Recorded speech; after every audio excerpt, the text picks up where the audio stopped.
بسم اللہ الرحمن الرحیم۔ گھر میں چھوٹی موٹی باتیں تو ہوتی رہتی ہیں اور پرسکون زندگی گزارنے کے لیے ان باتوں کو نظر انداز کرنا اور ایک دوسرے کو برداشت کرنا ہی اصل نبھانا ہے۔ انسان جب منافقت کی سیڑھیاں چڑھنا شروع کر دیتا ہے تو اسے جھوٹ کی عادت ہو جاتی ہے۔ میں نے زندگی میں ایک ہی بات سیکھی ہے کہ انسان کو کوئی چیز نہیں ہرا سکتی جب تک وہ خود ہار نہ مان لے۔ خود کو اخلاقی طور پر سنوارنے میں اتنا وقت صرف کرو کہ تمہیں دوسروں پہ تنقید کرنے کی فرصت نہ ملے۔ ماضی بدل نہیں سکتا پر حال اور مستقبل آج بھی ہماری مٹھی میں ہے۔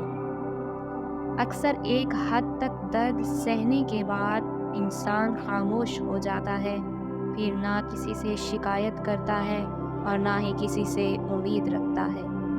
بڑا کام صرف وہ شخص کرتا ہے جو اپنے آپ کو چھوٹا کام کرنے پر راضی کر لے۔ زندگی برف کی مانند ہے، اس کو اچھے کاموں میں گزار دو ورنہ یہ پگھل تو رہی ہے، ختم بھی ہو جائے گی۔ غلطیاں نہیں کریں گے تو پتہ کیسے چلے گا کہ کون کون ہمارے گرنے کا انتظار کر رہا ہے۔ تم دوسروں کے راستے کی رکاوٹیں دور کرتے جاؤ، تمہاری اپنی منزل کا راستہ آسان ہوتا چلا جائے گا۔ کسی کے ماضی پہ اس کی تذلیل کرنے سے پہلے سوچ لو کہ کہیں اس کا ماضی تمہارا مستقبل نہ بن جائے۔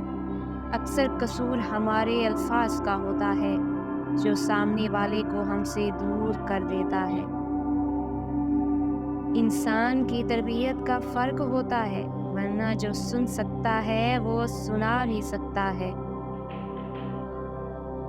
بہت ڈر لگتا ہے مجھے ان لوگوں سے جو باتوں میں مٹھاس اور دل میں زہر رکھتے ہیں۔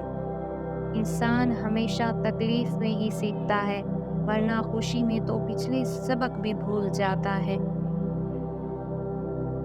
جسم کی چوٹ تو وقت کے ساتھ ٹھیک ہو جاتی ہے، مگر لفظوں اور رویوں کے زخم کبھی ٹھیک نہیں ہوتے۔ معافی اتنی ہی خوبصورتی سے مانگنی چاہیے جتنی بدصورتی سے اس کا دل دکھایا ہو۔ دل جس بات پہ ضد کرتا ہے، رب اس بات پہ آزماتا ہے۔